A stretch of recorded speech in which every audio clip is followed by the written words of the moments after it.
ಅನುದಿನ ಅನುಕ್ಷಣ ಮನೆಯಲ್ಲೂ ಕಲಿಯೋಣ, ಕಲಿಕೆಯ ಹೊಸ ಹಾದಿಯಲಿ ಜೊತೆಗೂಡಿ ಹೆಜ್ಜೆಯ ಹಾಕೋಣ, ಸಂತಸದಿ ಕಲಿಯೋಣ ನಮ್ಮ ಹೆಮ್ಮೆಯ ಈ ಕ್ಲಾಸಿನಲ್ಲಿ. Yes sir. Yes teacher.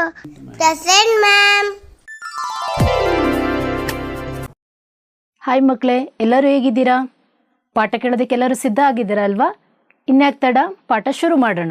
ಸಂಖ್ಯೆಯೊಂದಿಗಿನ ಆಟ 3ನೇ ಅವಧಿಗೆ ತಮ್ಮೆಲ್ಲರಿಗೂ ಸ್ವಾಗತ. ಮಕ್ಕಳೇ, ನಾವು ಹಿಂದಿನ ತರಗತಿಯಲ್ಲಿ ಸಂಖ್ಯೆಗಳ ಭಾಗವಾಗುವಿಕೆಗೆ ಪರೀಕ್ಷೆಗಳು, ಸಾಮಾನ್ಯ ಅಪವರ್ತನಗಳು ಮತ್ತು ಸಾಮಾನ್ಯ ಗುಣಕಗಳು ಹಾಗೂ ಇನ್ನೂ ಕೆಲವು ಭಾಗವಾಗುವಿಕೆಯ ನಿಯಮಗಳ ಬಗ್ಗೆ ತಿಳ್ಕೊಂಡಿದ್ದೀವಿ, ಹೌದಲ್ವಾ ಮಕ್ಕಳೇ? ಈ ದಿನ ನಾವು ಅವಿಭಾಜ್ಯ ಅಪವರ್ತಿಸುವಿಕೆ ಎಂದರೆ ಏನು ಮತ್ತು ಮಹತ್ತಮ ಸಾಮಾನ್ಯ ಅಪವರ್ತನ, ಲಘುತ್ತಮ ಸಾಮಾನ್ಯ ಅಪವರ್ತ್ಯ ಹಾಗೂ ಮಾಸ ಅ ಮತ್ತು ಲಾಸ ಅಗಳ ಮೇಲಿನ ಕೆಲವು ಸಮಸ್ಯೆಗಳನ್ನು ಹೇಗೆ ಬಿಡಿಸೋದು ಅನ್ನೋದನ್ನ ಅಭ್ಯಾಸ ಮಾಡೋಣ. ಮೊದಲಿಗೆ ನಾನಿಲ್ಲಿ ಒಂದು ಆಯತದ ಚಿತ್ರವನ್ನು ಕೊಟ್ಟಿದ್ದೀನಿ.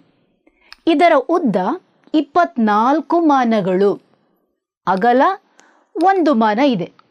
ಹಾಗಾದರೆ ಅದರ ವಿಸ್ತೀರ್ಣ ಎಷ್ಟಾಯಿತು ಮಕ್ಕಳೇ? ಉದ್ದ ಇಂಟು ಅಗಲ ವಿಸ್ತೀರ್ಣ 24 ಚದರ ಮಾನಗಳು ಆಗುತ್ತವೆ, ಹೌದಲ್ವಾ?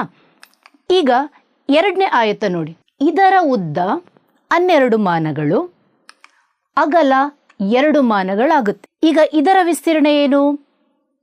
ಉದ್ದ ಇಂಟು ಅಗಲ 12 ಇಂಟು 2 ವಿಸ್ತೀರ್ಣ 24 ಚದರ ಮಾನಗಳೇ ಆಗಿವೆ. ಈಗ ಮತ್ತೆ ಬದಲಾಯಿಸೋಣ ಅದೇ ಆಯತದ ಅಳತೆಗಳನ್ನು.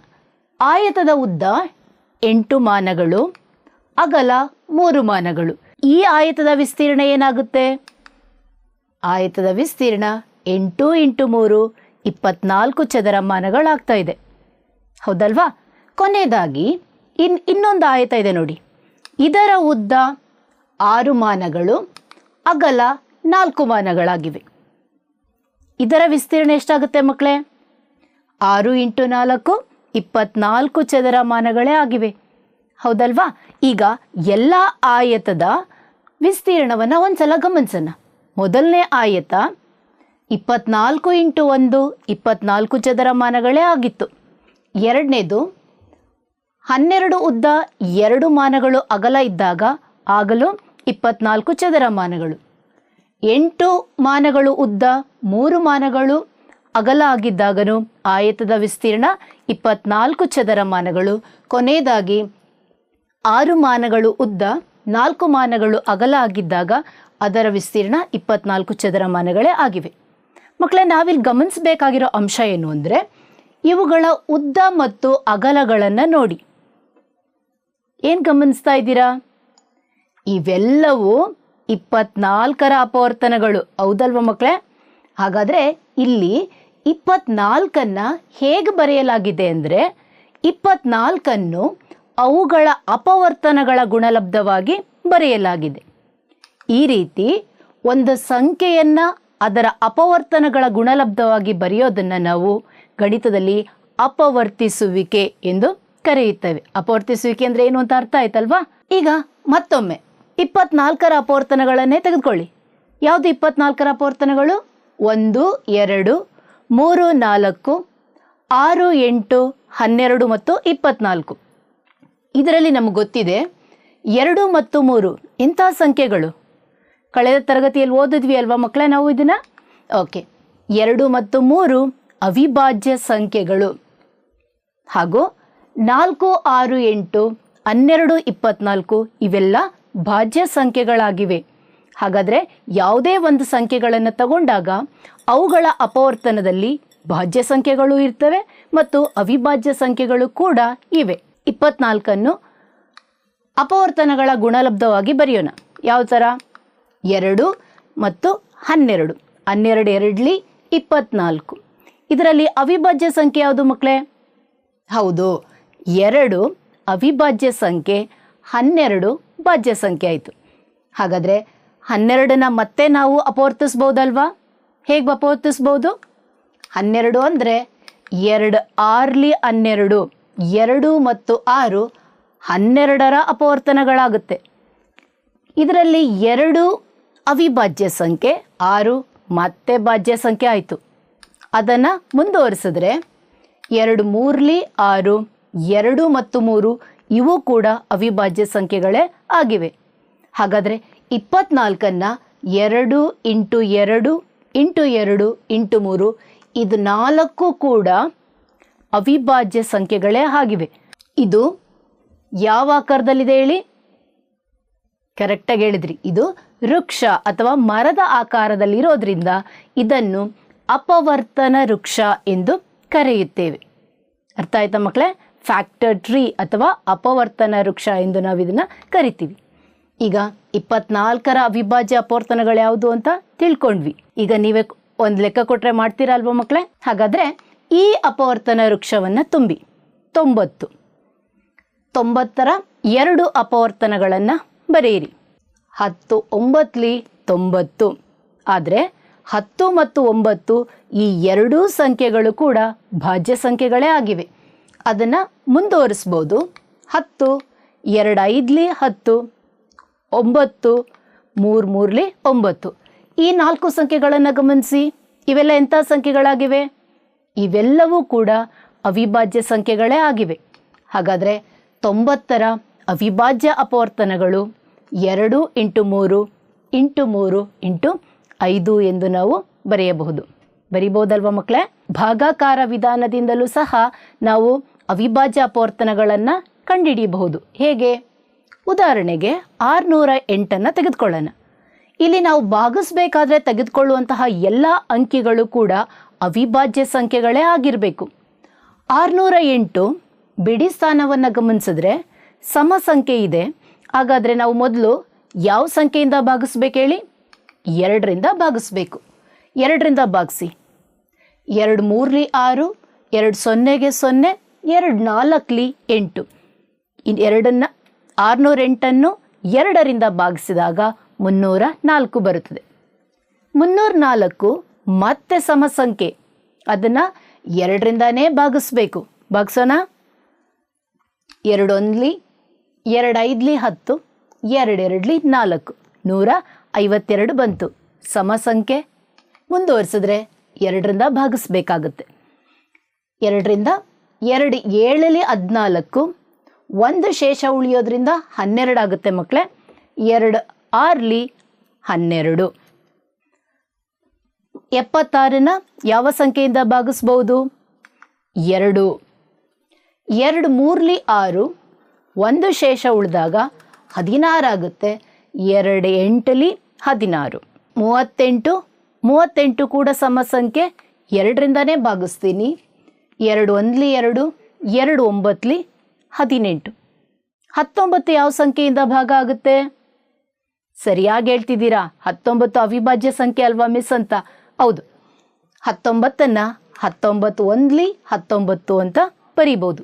ಈ ಎಲ್ಲ ಸಂಖ್ಯೆಗಳನ್ನು ನೋಡಿ, ಕೆಂಪು ಬಣ್ಣದಲ್ಲಿ ಬಂದಿರುವಂತಹ ಎಲ್ಲ ಸಂಖ್ಯೆಗಳು ಕೂಡ ಅವಿಭಾಜ್ಯ ಸಂಖ್ಯೆಗಳೇ ಆಗಿವೆ.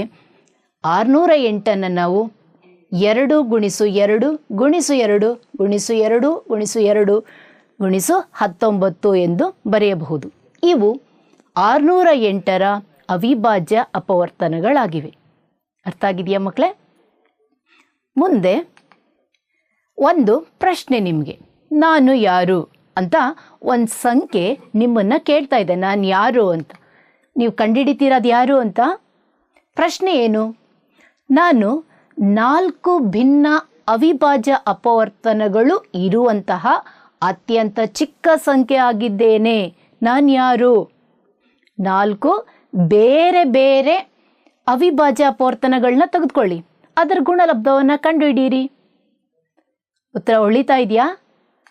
ಸರಿ.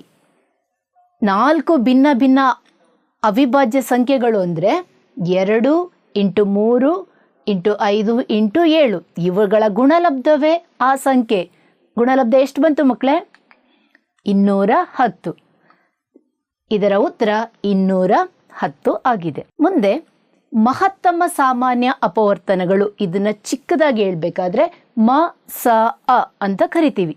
ಹೈಯೆಸ್ಟ್ ಕಾಮನ್ ಫ್ಯಾಕ್ಟರ್ HCF ಎಂದು ನಾವು ಇಂಗ್ಲೀಷಲ್ಲಿ ಹೇಳ್ತೀವಿ. ಈ ಮಹತ್ತಮ ಸಾಮಾನ್ಯ ಅಪವರ್ತನಗಳನ್ನ ತಿಳ್ಕೊಳ್ಳೋದಕ್ಕೆ ನಾವು ಮೊದಲು ಒಂದು ಚಟುವಟಿಕೆ ನೋಡ್ಕೊಂಡು ಬರೋಣ ಮಕ್ಕಳೇ. ಆ ಚಟುವಟಿಕೆನ ನೋಡಿದಾಗ ನಿಮಗೆ ಮಹತ್ತಮ ಸಾಮಾನ್ಯ ಅಪವರ್ತನ ಹೇಗೆ ಮಾಡೋದು ಅನ್ನೋದು ಸುಲಭವಾಗಿ ಗೊತ್ತಾಗುತ್ತೆ. ಮಕ್ಕಳೇ, ಈಗ 4 ಮತ್ತು 6ರ ಮಾಸವನ್ನು ಕಂಡುಹಿಡಿಯೋದು ಹೇಗೆ ಅನ್ನೋದನ್ನ ಚಟುವಟಿಕೆ ಮೂಲಕ ನೋಡ್ಕೊಳ್ಳೋಣ. ಇದಕ್ಕಾಗಿ ನಾನು ಕೆಲವೊಂದು ಪೇಪರ್ ಸ್ಟ್ರಿಪ್ಗಳನ್ನ ಮಾಡ್ಕೊಂಡಿದ್ದೀನಿ. ಈ ಬಣ್ಣದ ಪೇಪರ್ ಸ್ಟ್ರಿಪ್ 1 ಮಾನಗಳನ್ನು ಸೂಚಿಸುತ್ತಿದೆ. ಹಾಗೆ ನೀಲಿ ಬಣ್ಣದ್ದು 2 ಮಾನಗಳು,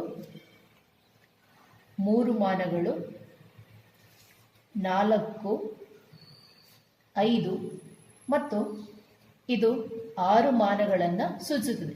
ಬಣ್ಣ ಬೇರೆ ಬೇರೆ ಇದೆ ನೋಡ್ಕೊಳ್ಳಿ. ಹಾಗೆ ನೀವು ಎಷ್ಟು ಬೇಕಾದರೂ ಮಾಡ್ಕೊಳ್ಬಹುದು. ಮೊದಲಿಗೆ 4ರ ಅಪವರ್ತನಗಳು ಯಾವುದು ಅಂತ ಕಂಡುಹಿಡಿಯೋಣ. 4 ಹಸಿರು ಬಣ್ಣ. 4ರ ಅಪವರ್ತನಗಳು 1. 1ನ್ನು 4 ಬಾರಿ ಹಾಕೋಣ. ನಂತರ 4ರ ಅಪವರ್ತನವಾದ 2ನ್ನು 2 ಬಾರಿ ಹಾಕೋಣ. 3 1 ಪೇಪರ್ ಸ್ಟ್ರಿಪ್ ಅನ್ನು ಹಾಕಿದ್ರೆ ಚಿಕ್ಕದಾಗುತ್ತೆ, 2 ಪೇಪರ್ ಸ್ಟ್ರಿಪ್ಗಳನ್ನು ಹಾಕಿದ್ರೆ ದೊಡ್ಡದಾಗುತ್ತೆ. ಹಾಗಾಗಿ 3 4ರ ಅಪವರ್ತನ ಅಲ್ಲ. ಉಳಿದಿರೋದು 4 ಮಾತ್ರ. 4ನ್ನ ಸಮವಾಗಿ ಹಾಕಿದ್ದೀವಿ. ಹೌದಲ್ಲ ಮಕ್ಕಳೇ? ಈಗ 6ರ ಅಪವರ್ತನಗಳು ಯಾವುದು ಅಂತ ಒಂದ್ಸಲ ನೋಡ್ಬಿಡೋಣ. 6 1ನ್ನು 6 ಬಾರಿ ಹಾಕ್ತಾ ಇದ್ದೀನಿ.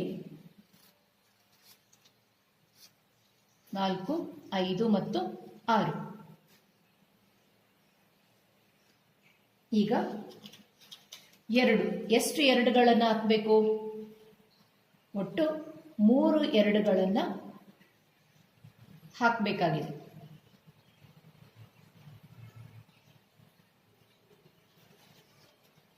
3 ಕೂಡ 6ರ ಅಪವರ್ತನ. 2 3ಗಳನ್ನು ಹಾಕೋಣ.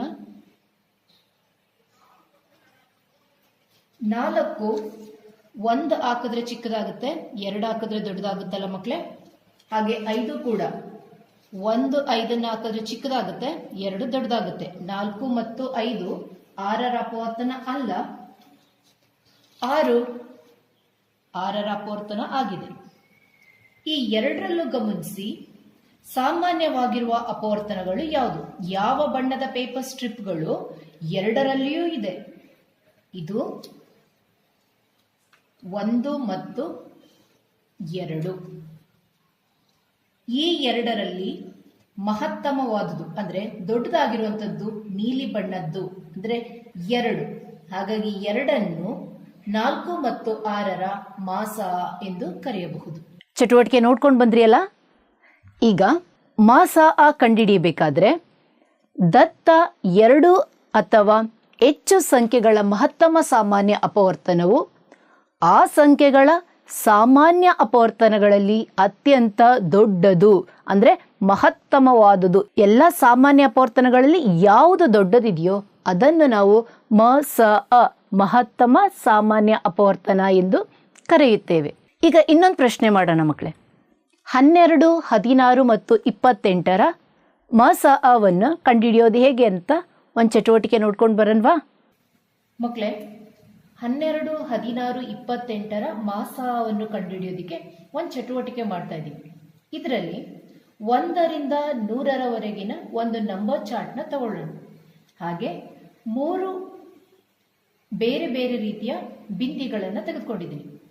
ಮೊದಲಿಗೆ 12ರ ಅಪವರ್ತನಗಳು ಯಾವುವು? 12ರ ಅಪವರ್ತನಗಳಾವುವು ನೋಡಿ. ನಮಗೆ ಗೊತ್ತಿದೆ 12ರ ಅಪವರ್ತನಗಳು 1, ಅಲ್ಲಿಗೆ ಬಿಂದಿನ ಅಂಟಿಸ್ತಾ ಹೋಗೋಣ. 2 ಕೂಡ 12ರ ಅಪವರ್ತನ. ನಂತರ 3, 4, 6 ಮತ್ತು 12. ಹೌದಲ್ವಾ ಮಕ್ಕಳೇ? ಈಗ 16ರ ಅಪವರ್ತನಗಳವು. ಇದಕ್ಕೆ ಬೇರೆ ಯಾವುದಾದರೂ ಬಣ್ಣದ ಬಿಂದಿಯನ್ನು ತೆಗೆದುಕೊಳ್ಳಿ. 16ರ ಅಪವರ್ತನಗಳು ಯಾವುವು? 1 2 4 8 ಮತ್ತು 16. ಈಗ ಮೂರನೇ ಬಣ್ಣದ ಬಿಂದಿನ ತಗೊಳ್ತೀನಿ. 28ರ ಅಪವರ್ತನಗಳಾವುದು, ಅಲ್ಲಿಗೆ ಈ ಬಣ್ಣದ ಬಿಂದಿಯನ್ನು ಅಂಟಿಸ್ತಾ ಹೋಗೋದು. 1 2 4 7 14 ಮತ್ತು 28. ಮಕ್ಕಳೇ, ಈಗ ಈ ಚಾರ್ಟ್ ಅನ್ನು ಗಮನವಿಟ್ಟು ನೋಡಿ. 3 ಬಣ್ಣದ ಬಿಂದಿಗಳು ಯಾವ ಸಂಖ್ಯೆಯ ಮೇಲಿದೆ? 1 2 ಮತ್ತು 4. ಮೂರಲ್ಲೂ, ಈ 3 ಸಂಖ್ಯೆಗಳಲ್ಲೂ 3 ಬಣ್ಣದ ಬಿಂದಿಗಳಿವೆ. ಹಾಗಾದ್ರೆ 1 2 4 ಇವು ಸಾಮಾನ್ಯ ಅಪವರ್ತನಗಳಾಗುತ್ತೆ. ಇದರಲ್ಲಿ ಮಹತ್ತಮವಾದದ್ದು ಯಾವುದು? 4. 4ಅನ್ನು 12, 16, 28ರ ಮಾಸ ಎಂದು ಕರೆಯಬಹುದು. ಚಟುವಟಿಕೆ ನೋಡಿದ್ರಿ ಅಲ್ವಾ ಮಕ್ಕಳೇ? ಮುಂದೆ ಲಘುತ್ತಮ ಸಾಮಾನ್ಯ ಅಪವರ್ತ್ಯ, ಅಥವಾ ಅದನ್ನ ಹೀಗೂ ಕರೀಬಹುದು, ಲಘುತ್ತಮ ಸಾಮಾನ್ಯ ಗುಣಕ. ನೀವು ಲಘುತ್ತಮ ಸಾಮಾನ್ಯ ಗುಣಕ ಅನ್ನೋದಾದ್ರೆ ಅದನ್ನ ಚಿಕ್ಕದಾಗಿ ಲ ಸ ಗು ಎಂದು ಬರೀಬಹುದು. ಲಘುತ್ತಮ ಸಾಮಾನ್ಯ ಅಪವರ್ತ್ಯ ಎಂದು ನೀವು ಕನ್ಸಿಡರ್ ಮಾಡೋದಾದ್ರೆ ಲ ಸ ಅ. ಲಘುತ್ತಮ ಸಾಮಾನ್ಯ ಗುಣಕ ಲ ಸ ಗು ಅನ್ನ ಕಂಡುಹಿಡಿಯೋದು ಹೇಗೆ ಅನ್ನೋದನ್ನ ಒಂದು ಚಟುವಟಿಕೆ ಮೂಲಕ ನೋಡ್ಕೊಂಡು ಬರೋಣ. ಮಕ್ಕಳೇ, 3 ಮತ್ತು 5ರ ಲ ಸ ಗು ಲಘುತ್ತಮ ಸಾಮಾನ್ಯ ಗುಣಕವನ್ನು ಕಂಡುಹಿಡಿಯೋದಕ್ಕೆ ಈ ಚಟುವಟಿಕೆಯನ್ನು ಮಾಡೋಣ. ಮೊದಲಿಗೆ 3ರ ಗುಣಕಗಳು ಮತ್ತು 5ರ ಗುಣಕಗಳನ್ನ ತೆಗೆದುಕೊಳ್ತೀನಿ. 3 ಹಾಗೂ 5 ಎರಡು ಸಮ ಇದೆಯಾ ಮಕ್ಕಳೇ? ಇಲ್ಲ. ಇದು ಎರಡನ್ನ ನಾವು ಸಮ ಮಾಡಬೇಕು. ಇನ್ನೊಂದು 3ಅನ್ನ ಇದಕ್ಕೆ ಸೇರಿಸ್ತೀನಿ. ಈಗ 5 ಚಿಕ್ಕದಾಯ್ತು, ಇನ್ನೊಂದು 5ಅನ್ನ ಸೇರಿಸೋಣ. 5 + 5 10 ಆಗಿದೆ. 3ರ ಗುಣಕ 3 + 3 6 ಆಗಿದೆ. 3ರ ಗುಣಕ ಚಿಕ್ಕದಾಯ್ತಲ್ವಾ? ಇಲ್ಲಿಗೆ ಇನ್ನೊಂದು 3ಅನ್ನ ಹಾಕ್ತೀನಿ. 3 + 3 + 3 9. ಆದ್ರೂ ಇದೇ ಚಿಕ್ಕದಾಗಿದೆ. ಇನ್ನೊಂದು 3ರ ಗುಣಕವನ್ನು ಹಾಕೋಣ. 12. ಈಗ 5ರ ಲೈನ್ ಏನಿದೆ ಅದು ಚಿಕ್ಕದಾಗಿದೆ. ಇನ್ನೊಂದು 5ಅನ್ನ ಸೇರಿಸ್ತೀನಿ. 5 + 5 + 5 15. ಇವಾಗ ಇದು ಚಿಕ್ಕದಾಗಿದೆ. 3ಅನ್ನ ಸೇರಿಸೋಣ. 2ರ ಅಳತೆ ಏನಾಗ್ತಿದೆ? 2ರ ಅಳತೆ ಸಮ ಆಗಿದೆ. ಹಾಗಾದ್ರೆ 3 + 3 6, 6 + 3 9, 9 + 3 12 + 3 15. ಈ ಎರಡೂ ಕೂಡ ಒಂದೇ ಅಳತೆಯನ್ನ ಹೊಂದಿದೆ. ಆದ್ದರಿಂದ 15ಅನ್ನು 3 ಮತ್ತು 5ರ ಲಘುತ್ತಮ ಸಾಮಾನ್ಯ ಗುಣಕ ಎಂದು ಕರೆಯಬಹುದು. ಇದನ್ನ ನೀವು ಇನ್ನೂ ಮುಂದಕ್ಕೆ ಮಾಡ್ತಾ ಹೋಗ್ಬೋದು ಮಕ್ಕಳೇ. ಎಷ್ಟು ದೂರ ಬೇಕಾದ್ರೂ, ಎಷ್ಟು ಗುಣಕಗಳನ್ನ ಬೇಕಾದ್ರೂ ನಾವು ತಗೊಳ್ಬಹುದು. ಇದು ಅತ್ಯಂತ ಕಡಿಮೆ ಇರೋದ್ರಿಂದ, ಚಿಕ್ಕದಾಗಿರೋದ್ರಿಂದ ಇದನ್ನ ಲಘುತ್ತಮ ಸಾಮಾನ್ಯ ಗುಣಕ ಎಂದು ಕರೆಯುತ್ತೇವೆ. ಚಟುವಟಿಕೆ ನೋಡಿದ್ರಿ ಅಲ್ವಾ ಮಕ್ಕಳೇ? ಅಂದ್ರೆ ಕೊಟ್ಟಿರುವ 2 ಅಥವಾ ಹೆಚ್ಚು ಸಂಖ್ಯೆಗಳ ಲಘುತ್ತಮ ಸಾಮಾನ್ಯ ಗುಣಕವು ಅವುಗಳ ಎಲ್ಲ ಸಾಮಾನ್ಯ ಗುಣಕಗಳಲ್ಲಿ ಅತ್ಯಂತ ಚಿಕ್ಕದು. ಚಿಕ್ಕ ಸಂಖ್ಯೆಯನ್ನು ನಾವು ತೆಗೆದುಕೊಂಡ್ರೆ ಅದು ಲ ಸ ಗು ಆಗುತ್ತದೆ. ಮುಂದೆ 6, 8, 12ರ ಲ ಸ ಗು ಅನ್ನು ಕಂಡುಹಿಡಿಯುವಂತಹ ಚಟುವಟಿಕೆಯನ್ನ ನೋಡೋಣ. ಮಕ್ಕಳೇ, 6, 8, 12ರ ಲಘುತ್ತಮ ಸಾಮಾನ್ಯ ಗುಣಕವನ್ನು ಕಂಡುಹಿಡಿಯೋದಕ್ಕೆ 1ರಿಂದ 100ರವರೆಗಿನ ನಂಬರ್ ಚಾರ್ಟ್ 4 ಚಾರ್ಟ್ಗಳನ್ನ ತೆಗೆದುಕೊಳ್ಳೋಣ. 1, 2, 3 ಮತ್ತು 4. ಇದರಲ್ಲಿ ನಾನು ಮೊದಲನೇ ಚಾರ್ಟ್ನಲ್ಲಿ 6ರ ಗುಣಕಗಳನ್ನ ಕಟ್ ಮಾಡಿ ತೆಗೆದಿದ್ದೀನಿ. ಗಮನಿಸಿ, 6, 12, 18, 24 ಹೀಗೆ 6ರ ಎಲ್ಲಾ ಗುಣಕಗಳನ್ನ ಕಟ್ ಮಾಡಿ ತೆಗೆದು ಬಿಡೋಣ. ಆಯ್ತಲ್ಲ? ನಂತರ ಎರಡನೇ ಚಾರ್ಟ್ನಲ್ಲಿ 8ರ ಗುಣಕಗಳನ್ನು ತೆಗೆದಿದ್ದೀವಿ. ಈ ಚಾರ್ಟಿನಲ್ಲಿ 8ರ ಗುಣಕಗಳಾದ 8, 16, 24, 32 ಹೀಗೆ ಇದನ್ನೆಲ್ಲ ಕಟ್ ಮಾಡಿ ತೆಗೆದ್ಬಿಟ್ಟೋಣ. 3ನೇ ಚಾರ್ಟ್ ಅಲ್ಲಿ 12ರ ಗುಣಕಗಳನ್ನು ಕಟ್ ಮಾಡಿದೀವಿ. ಗಮನಿಸ್ತಾ ಇದ್ದೀರಾ? 12, 24, 36. ಈಗ ಇದೆಲ್ಲವನ್ನ ಒಟ್ಟಿಗೆ ಸೇರಿಸ್ಕೊಳ್ತೀನಿ. ನಮ್ಮ ಹತ್ರ ಇದೆ ಅಲ್ವಾ ಇನ್ನೊಂದು ಎಕ್ಸ್ಟ್ರಾ ಚಾರ್ಟು, 1ರಿಂದ 100ರವರೆಗಿನ ಸಂಖ್ಯೆಗಳು. ಇದರ ಮೇಲೆ ಈ ಕಟ್ ಮಾಡಿರುವಂತಹ ಚಾರ್ಟ್ ಅನ್ನ ಸರಿಯಾಗಿ ಇಟ್ರೆ ನಮ್ಗೆ ಯಾವ ಸಂಖ್ಯೆಗಳು ಕಾಣ್ತಾ ಇದೆ ಮಕ್ಕಳೇ? 24 ನೋಡಿ, 24, ಹಾಗೆ 48, 72 ಹಾಗೂ 96. ಈ 4 ಸಂಖ್ಯೆಗಳನ್ನು ನಾವು ಸಾಮಾನ್ಯ ಗುಣಕಗಳು ಅಂತ ಕರಿಬಹುದು. ಇದರಲ್ಲಿ ಚಿಕ್ಕದಾಗಿರೋದು ಯಾವುದು? 24. 24ಅನ್ನು 6, 8, 12ರ ಲಘುತ್ತಮ ಸಾಮಾನ್ಯ ಗುಣಕ ಎಂದು ಕರೆಯುತ್ತೇವೆ. ಚಟುವಟಿಕೆ ನೋಡಿದ್ರಿ ಅಲ್ವಾ ಮಕ್ಕಳೇ? ಮುಂದೆ ನಾವು ಮಹತ್ತಮ ಸಾಮಾನ್ಯ ಅಪವರ್ತನ ಹಾಗೂ ಲಘುತ್ತಮ ಸಾಮಾನ್ಯ ಗುಣಕಗಳ ಮೇಲಿನ ಕೆಲವು ಸಮಸ್ಯೆಗಳನ್ನು ಬಿಡಿಸೋಣ. ಹೇಳಿಕೆ ರೂಪದ ಸಮಸ್ಯೆಗಳಾಗಿವೆ ಇವೆಲ್ಲ. ಮೊದಲಿಗೆ 3 ಟ್ಯಾಂಕರ್ಗಳಿವೆ. ಆ 3 ಟ್ಯಾಂಕರ್ಗಳು ಕ್ರಮವಾಗಿ 403 ಲೀಟರ್, 434 ಲೀಟರ್ ಮತ್ತು 465 ಲೀಟರ್ ಡೀಸೆಲ್ ಅನ್ನು ತುಂಬಿಕೊಂಡಿವೆ. ಅವುಗಳನ್ನು ಸರಿಯಾಗಿ ಪೂರ್ಣ ಸಂಖ್ಯೆಗಳಲ್ಲಿ ಅಳತೆ ಮಾಡಬಲ್ಲ ಗರಿಷ್ಠ ಗಾತ್ರದ ಪಾತ್ರೆಯ ಅಳತೆಯನ್ನು ಕಂಡುಹಿಡಿಯಿರಿ. 3 ಟ್ಯಾಂಕರ್ಗಳಲ್ಲಿರುವ ಡೀಸೆಲ್ ಎಷ್ಟು? ಮೊದಲನೇ ಟ್ಯಾಂಕರ್ನಲ್ಲಿ ಇರುವ ಡೀಸೆಲ್ನ ಪ್ರಮಾಣ 403 ಲೀಟರ್. ಎರಡನೇ ಟ್ಯಾಂಕರಲ್ಲಿ ಎಷ್ಟಿದೆ ನೋಡಿ?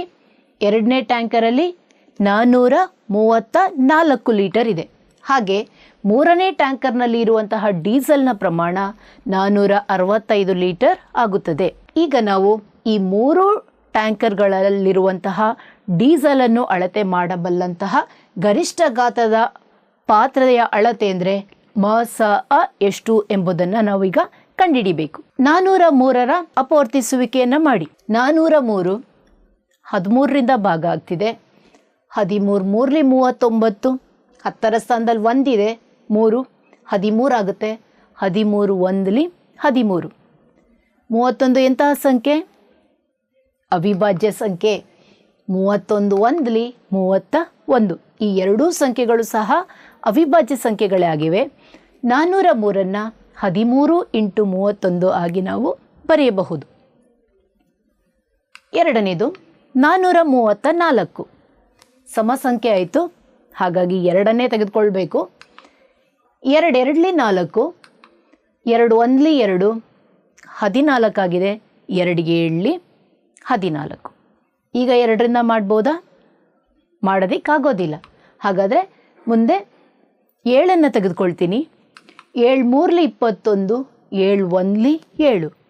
31 ಅವಿಭಾಜ್ಯ ಸಂಖ್ಯೆ ಬಂದಿದೆ. 31 1ಲಿ 31.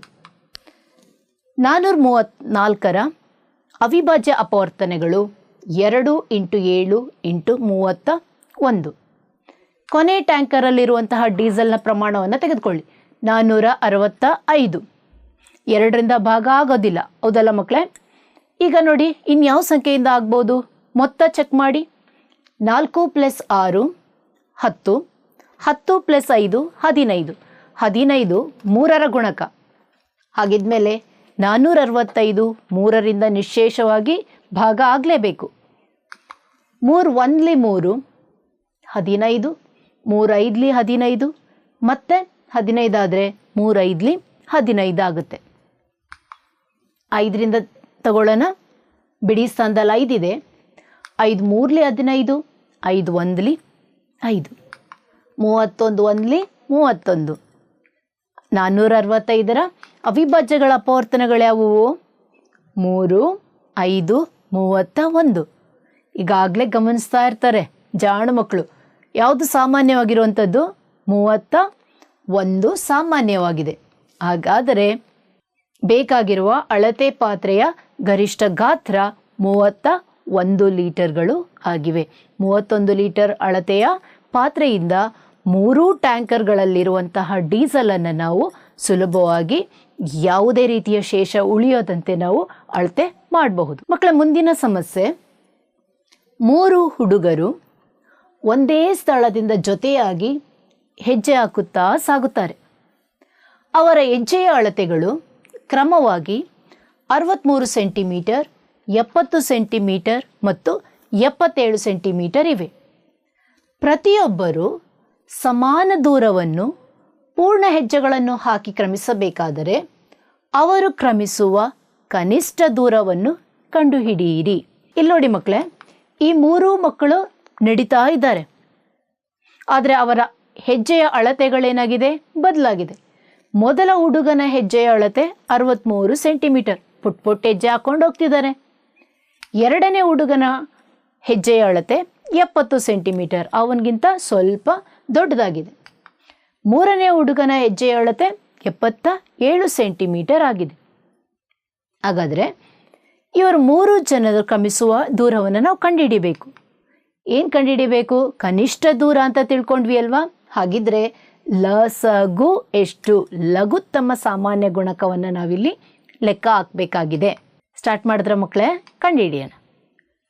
63, 70, 77 ಇವುಗಳ ಲಘುತ್ತಮ ಸಾಮಾನ್ಯ ಗುಣಕ. ಮೊದಲು ಇಲ್ಲಿ ನಮ್ಗೆ ಒಂದು ಸಮ ಸಂಖ್ಯೆ ಇದೆ, ಹಾಗಾಗಿ 2ಅನ್ನು ನಾನು ತೆಗೆದುಕೊಳ್ತೀನಿ. ಅವಿಭಾಜ್ಯ ಸಂಖ್ಯೆ 2. 63 ಹಾಗೆ ಬರ್ಕೊಳ್ತಿದ್ದೀನಿ. ಯಾಕೆ ಅಂದರೆ 2ರಿಂದ 63 ಭಾಗ ಆಗ್ತಾ ಇಲ್ಲ. 70 ಭಾಗಿಸ್ಬೋದಲ್ವಾ? ಇಷ್ಟರಲ್ಲಿ 70ರ ಅರ್ಧ 35. 77 2ರಿಂದ ಭಾಗ ಆಗ್ತಿಲ್ಲ, ಹಾಗೆ ಇಟ್ಕೊಳ್ಳೋಣ. ಈಗ ಬಂದಿರುವ 3 ಸಂಖ್ಯೆಗಳು ಬೆಸ ಸಂಖ್ಯೆಗಳೇ ಆಗಿವೆ. 3ರಿಂದ ಯಾವುದಾದ್ರೂ ಒಂದು ಸಂಖ್ಯೆ ಆದರೂ ಭಾಗ ಆಗುತ್ತಾ ನೋಡಿ ಮಕ್ಕಳೇ? ಸರಿಯಾಗಿ ಹೇಳಿದ್ರಿ. ಯಾವುದು? 63. ಹಾಗಾದರೆ 3ರಿಂದ ಭಾಗಿಸ್ತೀನಿ. 3 2 3 1 3. 35 ಮತ್ತು 77 3ರಿಂದ ಭಾಗ ಆಗ್ತಿಲ್ಲ, ಅದನ್ನು ಹಾಗೆ ಇಟ್ಕೊಳ್ಳೋಣ. ಮುಂದಿನ ಸಂಖ್ಯೆ ಯಾವ್ದು ತಗೊಳ್ಬೇಕು? 3 ತಗೊಳ್ಬೇಕು. ಯಾಕೆ? 21 ಭಾಗ ಆಗುತ್ತೆ ಅದಕ್ಕೆ. 3 7 21. 35 ಮತ್ತು 77 ಭಾಗ ಆಗೋದಿಲ್ಲ, ಮತ್ತೆ 3ರಿಂದ ಆಗಲ್ಲ ಅಲ್ವಾ? ಮುಂದಿನ ಅವಿಭಾಜ್ಯ ಸಂಖ್ಯೆ ಯಾವುದು? 5. 5ರಿಂದ ಮಧ್ಯದಲ್ಲಿರುವಂತಹ 35 ಮಾತ್ರ ಭಾಗ ಆಗ್ತಿದೆ. ಎಷ್ಟರಲ್ಲಿ? 5 7 35. ಈಗ 7 7 77 ಉಳಿದಿದೆ ಮಕ್ಕಳೇ. ಆಹಾ, ಎಲ್ಲ ಕಿರ್ಚ್ಕೊತಾ ಇದ್ದೀರಾ ಏನಂತ? 7ರಿಂದ ಸುಲಭವಾಗಿ ಭಾಗ ಆಗುತ್ತೆ ಅಂತ. 7 1 7, 7 1 7, 7 11 77. ಉಳಿದಿರುವಂತಹ ಸಂಖ್ಯೆ 11, 11 1 11. ಈ ಎಲ್ಲ ಸಂಖ್ಯೆಗಳ ಲಘುತ್ತಮ ಸಾಮಾನ್ಯ ಗುಣಕ ಎಷ್ಟಾಗುತ್ತೆ? 6930 ಸೆಂಟಿಮೀಟರ್ಗಳಾಗುತ್ತವೆ. ಹಾಗಾದರೆ ಹುಡುಗರು ಕ್ರಮಿಸುವ ಕನಿಷ್ಠ ದೂರ 6930 ಸೆಂಟಿಮೀಟರ್ ಆಗಿದೆ. ಹಾಗಾದರೆ ಹೋಮ್ವರ್ಕ್ ಕೊಟ್ಟರೆ ಮಾಡ್ತೀರಲ್ವಾ? ಈ ಕೆಳಗಿನ ಸಂಖ್ಯೆಗಳಿಗೆ ಮಸಅ ಮತ್ತು ಲಘುತ್ತಮ ಸಾಮಾನ್ಯ ಗುಣಕ ಲಸಗುಗಳನ್ನು ಕಂಡುಹಿಡಿಯಿರಿ. ಧನ್ಯವಾದಗಳು. ನನ್ನ ಹೆಸರು ಶ್ರೀಮತಿ ಲತಾಯಿ. ಸರ್ಕಾರಿ ಮಾದರಿ ಪ್ರಾಥಮಿಕ ಶಾಲೆ ತಲಘಟ್ಟಪುರದಲ್ಲಿ ಸಹ ಶಿಕ್ಷಕಿಯಾಗಿ ಕಾರ್ಯನಿರ್ವಹಿಸುತ್ತಿದ್ದೇನೆ.